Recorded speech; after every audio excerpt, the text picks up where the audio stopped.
Okay, family, I'm back with part 3 on life after slavery. Oh, this subject, like I said before, this first time I really delved into it like this. And I always was curious about my grandmother, why she never talked about it. She never talked about it. You would think she didn't even know anything about that stuff. And how she did that, after what I'm about to read, I know it had to be something that was down on the inside of her. Okay? It had to be. But she did have a praying mother, and she had a praying grandmother. So I can see how my grandmother got it honest. One thing that my auntie shared with me, my grandma, baby sister, and these were very spiritual women. They weren't religious. They were very spirit. That I know what spiritual is now versus religion. My people were very spiritual. Okay. My grandmother's mother told her when she was young, this way before she had all her children, my auntie said that their mama, my grandma's mother, told her that her children were gonna make her cry many days. Many days. I said, wow. And guess what? They did. And guess how I know? Because I was the one that heard her crying. Okay? That's how I know. And how else I know?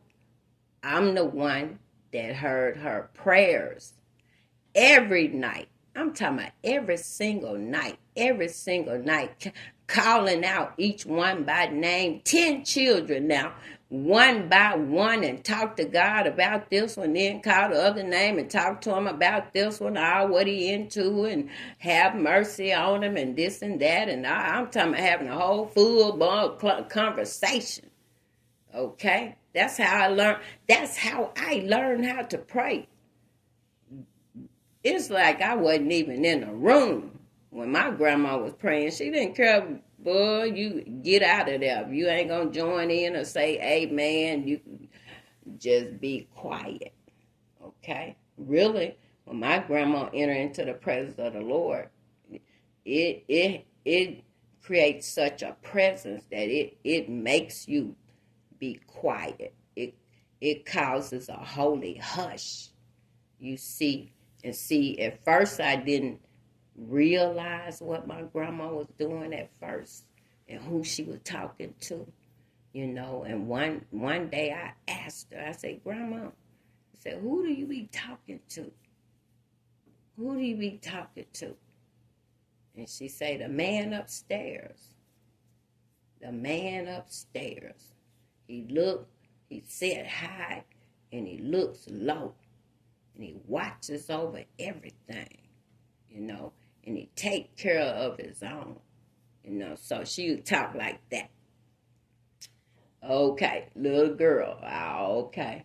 Okay, man, it's a man upstairs doing all that. Okay, that's a special man. That's what I was thinking as a little girl, okay? That's all she ever called him, the man upstairs. She never say no God, no none of that, no Yahweh, no none of that type of stuff, no Yahweh, no none of that. Boy, I don't think she even knew that, okay? So, that tells me That if your heart is right and your heart is of love and is connected to God, if you don't know all them names, I just personally just don't think that he'll give you no big F for that, okay? Hey, you might not have been in the era where you were able to learn all that stuff. You see, that's knowledge, that hidden knowledge called such thing, all those different names. Oh, baby, that's knowledge. That's hidden knowledge. You got to be able to get a hold to that. Okay, that's not in Sunday school. Oh, no, it's not. Okay, that's not in even Wednesday night service. Oh, no, it's not. Sunday morning. Oh, it's sure not in there. Not that type of stuff. Okay, so nah, we weren't learning nothing like that. Not nothing deep. Okay. However, I wanted to know what my grandmother had to go through. And the only way I was going to know that was researching, because she's no longer here. And when she was, we had so much love going, we didn't even think of it to talk about it. Okay? That's how much love my grandma was, just full of oozing with love for everybody, the whole neighborhood. Boy, it wasn't even no room. When my grandma homegoing celebration, it was no room in the inn. You know how I say when Jesus was born, wasn't no room in the inn. That's why he ended up in the manger. Okay, in that church house. Oh, it was not enough room. People wanted to say their last goodbyes to my grandma. I'm talking about people I'd never even, it's like that woman touched the state of Arkansas or something. That's how I knew wasn't no church gonna be big enough. No one we chose was gonna be big enough, and the one that we chose, oh, it was not. Oh, it was. I had to stand up myself. I was on program, and only room was in the pulpit. That's the only room. Even on the walls, people were standing up. It was like that. Okay? They say that how people know how people felt about you is when they come to your home going. That's when people gonna really know how people feel about you, because, honey, it's gonna tell you, honey, okay, good or bad. But this third part, this is the meat of it. This is what I witnessed, okay? This is an eyewitness. And to tell you right now, to know that I would one day see this written somewhere, Lord have mercy. This is my first time seeing this, okay? I had to research it. This comes from our Central Arkansas Library, the largest library that we have, okay? Yes. So, yeah, that's where this comes from. So, part 3. Now, boy, this is what really went on, okay? And I'm going to talk about it as a whole, okay? During that time and that era, this is what they all went through. Not just my grandmother, but my grandma was a part of it. But this is what they all went through. And I'm taking this as a teaching moment, even for me, you see, because I'm learning things myself that I lived amongst and among, but I was a baby and a little girl. So, I didn't know nothing, what was going on. I could feel the emotion around me, but, grown people didn't talk to children back then. You know how kids be all in grown people business now? Okay, you better not. No, we didn't do that. Okay, that's why they're overgrown now, because they sitting there and listening.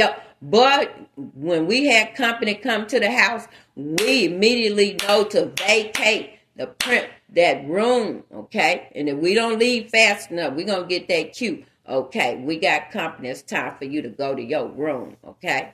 And don't be listening in here to grown people what we talking about. And if I ever hear you speak what was said, you better not, okay? See, we got training, home training. See, you got to train. The Bible say, train up a child in the way that he should go. And then when he's old, then he will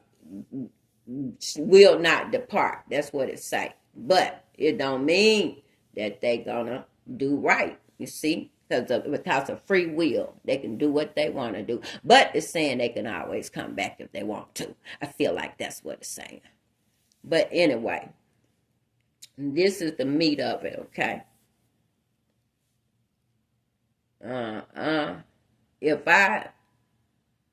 This what I know. Skimming through this, if I hadn't grown spiritually, I wouldn't be able to read this without crying. I know I would not be able to read this without crying because I remember this stuff, okay? But I never seen no emotions from my grandmother or nothing. See, I told you, she hid everything. We never knew nothing but love in the house, okay? I told you, we didn't have much. If anything at all, when I think about it, when I look back at that shack, that's, boy, a shotgun, what they say, a shotgun house, but that's what we had, okay? I mean that.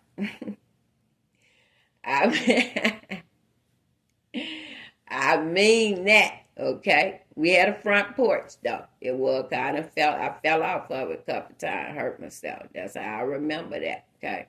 It was, boy, it was made. It was made. So, so somebody didn't get the step right, okay? And I felt it. I shouldn't have failed, but somebody didn't fix that step right, okay? So the baby fell.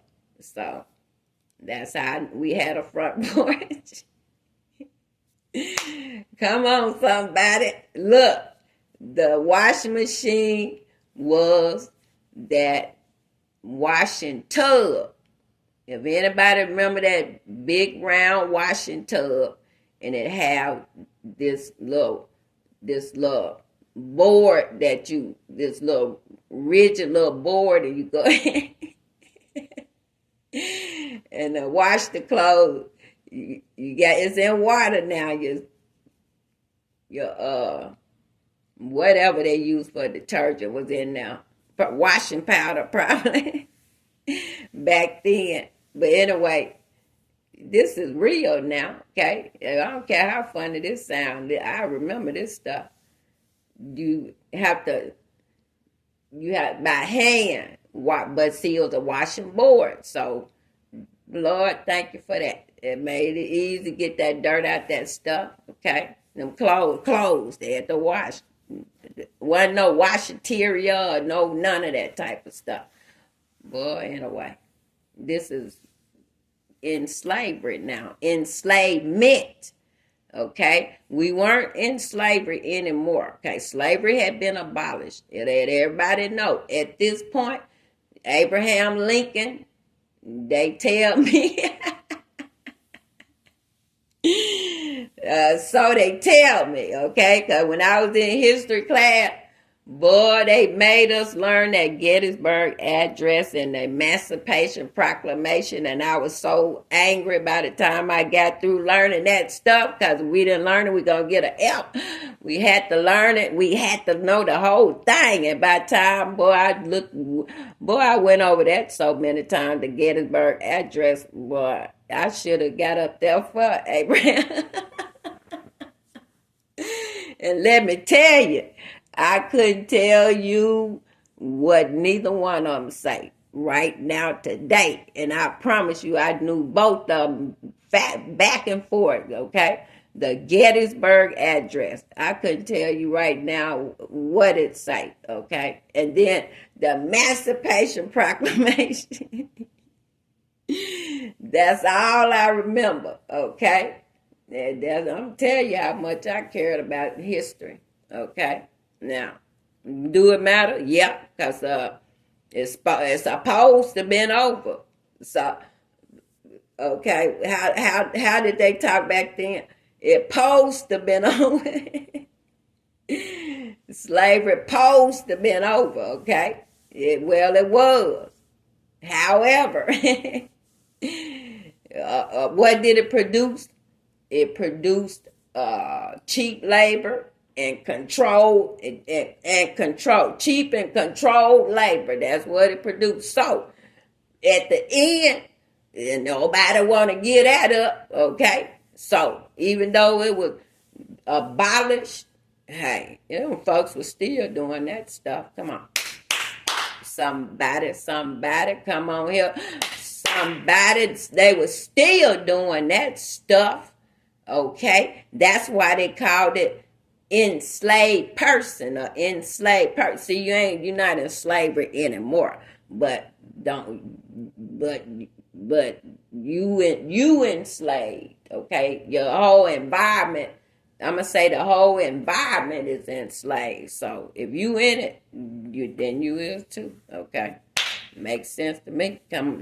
1, 2, ABC, 1, 2, 3. Is what it is. This is history.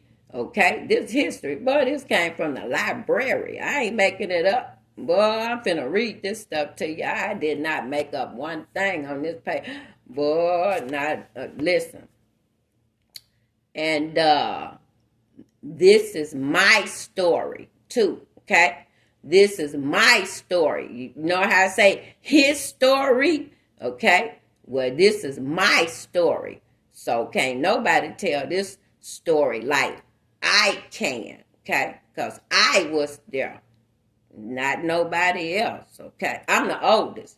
And if you ain't older than me, I know you can't tell it, okay? But you still can't tell mine because you wasn't in my body and my skin, okay?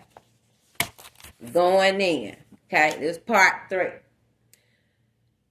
Lord have mercy. And I'm just going to read till I go out, okay? This is what was going on, okay, in my grandma's day. This is what was going on, okay? She was born in 1918. So, but by the time she started having, so you give her some years, by the time she could start having children and stuff, okay? By the time she done got about 20-something or whatever, okay? Let's give her that. We got to give her some time to grow up to start getting children, okay? So let's take that into consideration, okay? But during all that time, it was all during the time of what that period, what they call that you are enslavement, okay? Not in slavery, but you are still enslavement, okay? Now, need to get that straight, okay?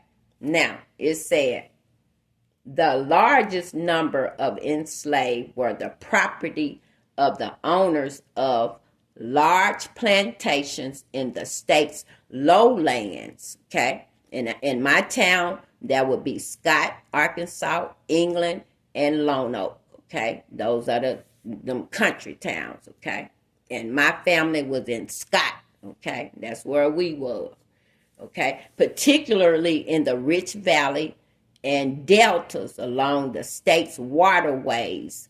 A relatively large slave holding would have been, Lord have mercy. Listen to this. It said, this is where my grandma come in at right here. I want to show you how fast my grandma come in. A relatively large slave holding would have been 10 people, a workforce valued at $9,000 on average. That was in 1859 now, okay? That's equal to $200,000. That's a year. in 2002. Okay. It say by the 1860s, 73% were enslaved on plantations and farms of that size. They were owned, however, by only 26% of the state slave owners. It said Elisha Worthington of Chico County, I know where that is too, was the state's largest slave owner, holding more than 500 people on the eve of the Civil War. Come on. It was somebody in Arkansas that was the largest slave owner, holder 500 at the end of slavery, okay? The end of the Civil War. Okay, now, my grandma, how I say she came in, that 10 people, you know, how that's considered, you know, like something big right there if a slave owner got 10 people, okay? Because that 10 people, they gonna produce, we said it said what it produced. It produced 9,000, see, on average. That's how much 10 people brought in. 9,000, but it, like in 2002 when they calculated, it would be like $200,000 a year. You know, 9,000 back then was like 200,000. My God, you see that? Okay, so my grandma had 10 children. You see that? So she was going for sure. And all 10 of them children went. Come on, somebody. All 10 of them children went. And I'm talking about every single day. I watched them leave the house. It ain't, this is the God's honest truth. The truck will pull up. I'm talking about before day. And they all would be dragging out the bed. All of them. The boys, the girls, they all would be dragging out the bed. Can't hardly see, you know, trying to put on their clothes, just throwing on something, you know, because they got to hurry up and get on the back of that truck. Come on, somebody. Okay. And they was doing that until I came. Okay. Remember, my grandma got me when I was a newborn. So when I came, oh, a lucky person got to stay at home and babysit me. Oh, Lord, thank you, Jesus. Hallelujah. I know they was, boy, thank for that baby that came in that house. Okay? Because I remember, y'all, watching them leave every morning as I grew up, as I was begin, you know, a baby when I got there. But, you know, as I began to grow up as a toddler and little girl and all that, I remember, you know, I got up too. When they woke up, I was, of course I'm getting up. Everybody getting up and leaving, okay? And all day long, they be gone all day long, every day, until sunset. And then that truck could come and drop them back out. Now I know for myself. I saw it, okay? Come on now. That mean I was in it too. Ain't that? Lord, I'm just, boy, just dawning on me. I was in enslavement too, okay? And right now, I'm just now realizing that myself sitting right there. Boy, sitting in this chair right now. Come on, boy, come on, somebody. Boy, them invisible chains. Come on, somebody. Okay? Now, boy, that was a golden nugget right there. But anyway, the way of life. It was a way of life. Okay? Yes, it was. Okay? Now, getting back to it. Elisha Worthington of Chico County, it said, was the state's largest slave owner, holding more than 500 people on the eve of the Civil War. Because that's what the war was being fought about. And we finna need to stop this stuff. Okay? By law, and you listen to this, by law and an enslaved person, now from here on out, listen to this, okay? I ain't gonna stop it. This one gonna be long, okay? It need to be. I don't want to do 2 and 3. I want to get through with this, okay? It's that heavy. I want to do one take and be through. You know, in the movie, take one, take two. I want to do one take and be through with this here, okay? It's that much I don't want to talk about.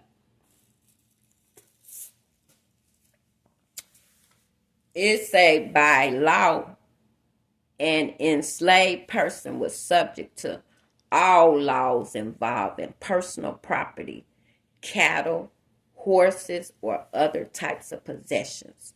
Slaves formed part of the owner's estate, meaning they had no legal identity of their own, making it impossible to engage in contracts like labor, business, even marriage. The slave owner could dispose of slave property like any other asset, including hiring them out, selling them, or even sending children away from their parents. Come on, somebody. Come on. Did somebody say slavery was a choice? They think slavery was a choice. Well, I think they need to come listen with what went on in Arkansas. Come on, somebody. I think they need to hear this video right here. Now, when you hear this, you're gonna see that slavery was not a choice. You're gonna see that being enslaved was not a choice. You're gonna see it. Come on, somebody. It took me to research. It took me to go to the library and pull it up in my own state and read about it and see what really happened. Come on, somebody. No, it was not a choice. And when you get through hearing this, you're going to know for yourself it was not a choice. Come on. It say heirs inherited slaves upon the owners passing, even though it defined people held in slavery less than human. The law recognized the enslaved as a form of unique property. The law, it said the law recognized now, okay? It said even though defined people, even though these enslaved people, they defined people held less than human, okay? They already deemed less than human, but the law, come on, somebody. I know you heard that. Come on, it's written right here. This is in the history of Arkansas. So I'm confirming it for you today. If you heard it, I'm confirming it for you. It say recognize. Come on, we were considered less than human. The law recognized the enslaved as a form of unique property. It say numerous statutes made it clear to the non-black community knew this slaves were human and could not be dealt with same as livestock. Come on, somebody. It say slaves had to be controlled, and laws attempted to achieve that goal, and you stay with me, and provided punishment of those who broke these laws. Statutes restricted their movement, required passes to leave their home plantations, limited their rights of assembly. Come on, it limited their rights to even go assembly even with other people, and prohibited their possessions of firearms. Come on, somebody. Tell me, was this by choice? I don't think it was. Come on, you didn't read this part of history right here, okay? It say clearly indicating that the non-blacks saw their property, come on, they considered them people as their property. My grandma was considered, and us, her 9 children now, and me now, during that time, okay, during that time, we were considered as unique property, okay? Now, the non-blacks, they saw their property as restless and potentially dangerous. You look at the condition that they were living in. Yes, they are restless And yes, they are probably potentially dangerous, because if you back a man into a corner, they say it's no telling what he may do to come out. You see? Okay? 1825, the law created. Come on, somebody. Come on, somebody. I'm finna help you now. I'm finna bless you now. I'm finna tell you what year that police patrol, come on, was created into law. Come on now. We going deep today. Yes, Lord. 1825, law created slave patrol, an institution that enforced such limits across the countryside. The patrol, or police today, which all non-black men served, policed the countryside, punishing enslaved people who were off a farm or plantation without a pass, searching for runaways.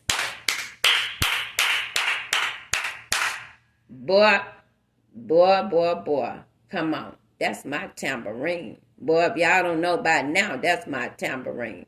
Come on.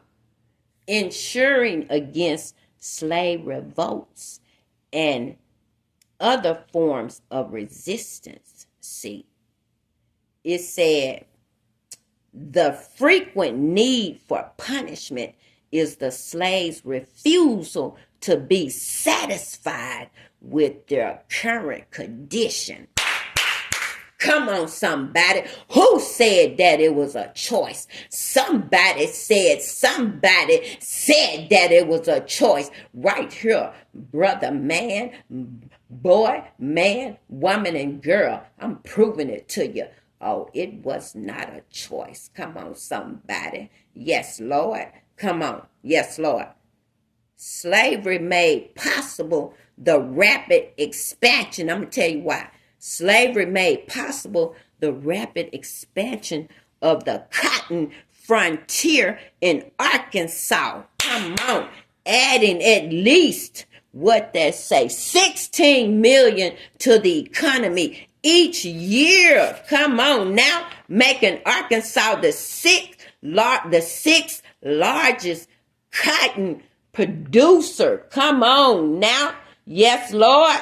Yes, Lord. In the United States by the 1860s, it was already crunk. It was already crunk in cotton by the 1860s. My grandma wasn't born in 1918. So they were rocking and rolling by then. Okay. Say average prices in Arkansas rose from $105 in the 1820s, you listen to this, to $900 by the 1860s, including children and adults. Come on, somebody. By then, they done added the children in. Come on, somebody. They didn't care nothing about no baby. Boy, you gonna get, when your hands big enough when your legs strong enough for you to get up and move around, guess what? You gonna be on the back of that truck. That's what I'm talking about. It's a truck pulled up to my grandma's house. Come on, somebody. Come on now. I don't remember what color it was, but it was a pickup, though. I do know that, because they all hopped in the back of that sucker. Come on. Come on, somebody. Would somebody tell the truth? I'm trying to tell the truth today. Please don't get mad at me, nobody, because this is history. Come on, this is his story. And Lord, this is my story, because I was there to see it. Come on, I was there to witness that stuff. But guess what? I was too little to participate. Father, thank you so much. Because you know what? I don't think I would have cooperated. Come on, somebody. Yes, Lord. You got to know yourself. Yes, Lord. Come on. Yeah. Where was I at? Come on. Boy, I done got carried away. It said slaves with special skills, carpentry, or a blacksmith. You listen to this. They sold high as $2,800.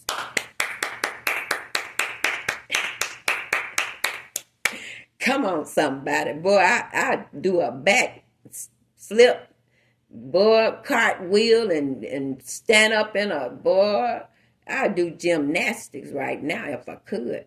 It say,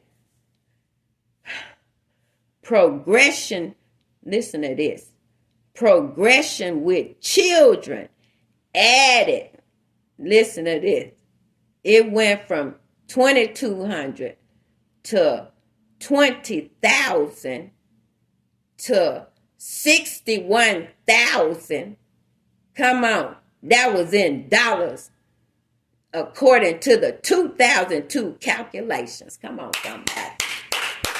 Come on, tell me that. Boy, tell me they wasn't making some moolah. Some moolah. What's that? Spanish? I think that's Spanish or something, ain't it? Moolah. Don't tell me they wasn't making no moolah. Come on. No. Boy, don't tell me they wasn't no cash cows.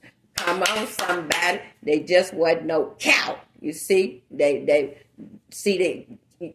a cash cow ain't no cow anyway. See, a cash cow, that's somebody that can do something real good, okay? And they're used to make that cash, you see? So that's why I said cash cows. Them wasn't nothing but some cash cows. Come on, somebody. Come on here, okay? It said, slave labor, you listen to this here. It said slave labor was often harsh. The majority worked as field hands, usually from sunrise to sunset. Come on. Boy, when do you got time to eat dinner? Breakfast, lunch, and dinner. They talking about breakfast, lunch, and dinner now. Days. When did you have time? You working from sunrise to sunset. When did you have time to eat breakfast, lunch, or dinner? When did you have time to look at your wife or do anything? Well, no, because everybody on the everybody together. That's right. Look, you together, everybody together out there in that field. Come on. It say every day except Sunday now. It say most of their time went to plowing the fields and planting a crop in late February, keeping fields clear of grass and weeds until around July. Field work ended, okay? Okay, he say then they labored, okay, from February. You're gonna be going from sun up to sunset, okay, from February. All the way up to July. Okay. July, that's when it ends. Okay. Lord have mercy. Lord have mercy. Boy, this done woke me out right here. Just reading this stuff. And somebody had to go physically, manually labor, do this stuff. I see why I wasn't born back then. Okay. Every day except Sunday. It say most of their time went to plowing the fields and planting a crop in late February. And then they had to keep the fields clear of grass and weeds. So they got to get out there and chop the weeds and pull the grass out and make sure ain't nothing growing up around the cotton until July. That's when the field work ended. Oh, my Lord. Okay. Then they labored at building and repairing fences, clearing the land, and many other chores, it said. It said chores like them some kids now. Ain't that what you say you do nowadays? Give your kids chores? Boy, they had chores now back then. Boy, they had the nerve to write chores right there. Boy, Father God, I thank you right now for whatever you did to change that, okay? We got a long way to go. But, honey, we done came a long way, too. Come on, somebody. Yes, Lord. Okay. It say, listen to this. It say, all hands. You get that. Come on, somebody. All hands. That means the children had everybody hands that got 10 fingers. 10 up. 5 on each one. Come on. Nothing wrong with them suckers. They can do, they ain't hurt. Okay. All hands went back into the field in August. Lord, didn't it just end in July? It say all of them went back in the field in August when picking began and stayed there often until the end of the year. Come on, I'm going out right here. 42 on the clock. I got to come back. Peace.